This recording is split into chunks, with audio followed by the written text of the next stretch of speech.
মানুষ সবচেয়ে বেশি কাঁদে তখন যখন তার সবচেয়ে কাছের মানুষটি কোনো কারণ ছাড়াই তাকে সবচেয়ে বেশি কষ্ট দেয়। বেঈমানকে কখনো দ্বিতীয়বার সুযোগ দিতে নেই, কারণ হলো এটাই, তারা কখনো ভালোবাসার মর্ম বুঝবে না। আমরা নিজের চেয়ে অন্যকে বেশি গুরুত্ব দিতে গিয়ে তার কাছে নিজেকেই গুরুত্বহীন করে ফেলি। মানুষের জন্য বাঁচবেন না, কারণ কি জানেন, মানুষ হলো মনুষ্যত্বহীন। কারণ মানুষ বদলায়, সৃষ্টিকর্তার জন্য বাঁচুন, তিনি পরিবর্তনশীল।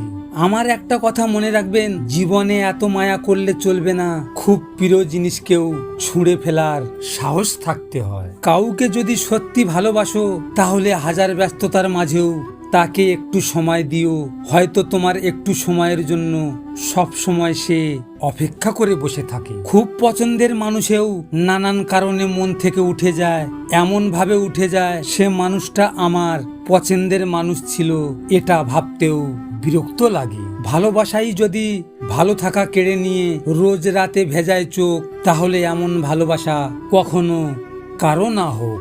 আমাদের বড় সমস্যা কি জানেন, অন্য মানুষকে বেশি প্রাধান্য দিতে গিয়ে নিজের দাম কমিয়ে ফেলি। কাউকে ঠকানো বড় সহজ, কিন্তু ঠকানোর পর যা পাবেন তা হজম করা কঠিন। মানুষ পাওয়ার আগে চেষ্টা করে, পাওয়ার পর অবহেলা করে, আর হারানোর পর আফসোস করে। মানুষকে ঠকায়েন না, কারণ কি জানেন, মানুষ বাঁচেই বা কয়দিন। কিন্তু মনে রাখবেন, মানুষের বদদুয়া মানুষকে ভালো থাকতে দেয় না। একটি বাঘ রক্তের গন্ধ পেয়ে যতটা সিংহ হয়, একটি মানুষ টাকার গন্ধ পেয়ে তার চেয়ে শতগুণ বেশি সিংহ হয়ে যায়। যে তোমাকে আজ অবহেলা করছে, গুরুত্ব দিচ্ছে না, ধৈর্য ধরো, একদিন তোমাকেই তার সবচেয়ে বেশি প্রয়োজন হবে। লজিক মোটিভেশন থেকে আমি গোপাল। যদি আপনাদের সাথে এমন ঘটনা ঘটে থাকে, তাহলে মন খারাপ করে বসে থেকো না। মনে রেখো, সময়ের সাথে সাথে সব কিছু বদলে যায়।